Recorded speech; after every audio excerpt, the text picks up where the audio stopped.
जय श्री कृष्ण साथियों। आइए पढ़ते हैं सूर्यकांत त्रिपाठी निराला को डॉक्टर विश्वनाथ त्रिपाठी के पुस्तक से। सूर्यकांत त्रिपाठी निराला का जन्म महिषादल राज्य बंगाल में हुआ। उनका गांव बैंसवाड़ा अवध उन्नाव जिले के अंतर्गत पड़ता है। निराला ओज औदात्य एवं विद्रोह के कवि हैं। उन पर वेदांत और रामकृष्ण परमहंस तथा विवेकानंद के दर्शन का प्रभाव रहा है, इसलिए उनकी कविताओं में रहस्यवाद भी मिलता है। निराला अकुंठ एवं वयस्क श्रृंगार दृष्टि तथा तृप्ति के कवि हैं। वे सुख दुख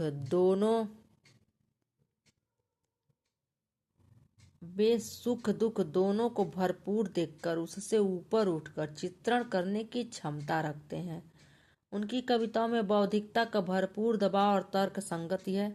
अपने युग का विषय यथार्थ और उससे उबरने की साधना उनकी 3 प्रबंधात्मक दीर्घ कविताओं तुलसीदास, सरोज स्मृति और राम की शक्ति पूजा में प्रकट हुई है। सरोज स्मृति उनकी कन्या सरोज की मृत्यु पर लिखी गई कविता है। अपनी कन्या का बचपन और युवावस्था का ऐसा अकुंठ और संयमित वर्णन अन्यत्र दुर्लभ है। निराला हिंदी में मुक्त छंद के लिए प्रसिद्ध हैं। वे स्थितियों के संश्लेष से कम शब्दों द्वारा अधिक से अधिक भाव पक्ष प्रकट करते हैं। नाद योजना का उनकी काव्यात्मकता में विशिष्ट स्थान है, इसलिए उनकी कविताओं में कभी कभी दुरूहता आ जाती है।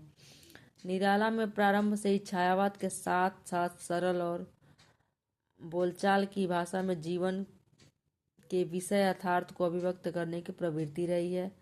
यह महत्व निराला को ही प्राप्त है कि नई हिंदी कविता की सभी प्रवृत्तियों के कवि अपना संबंध उनसे जोड़ने में गौरव का अनुभव करते हैं। उनकी प्रसिद्ध काव्य कृतियां अनामिका, परिमल, गीतिका, अपरा, कुकुरमुत्ता, अड़िमा, बेला, नए पत्ते आदि।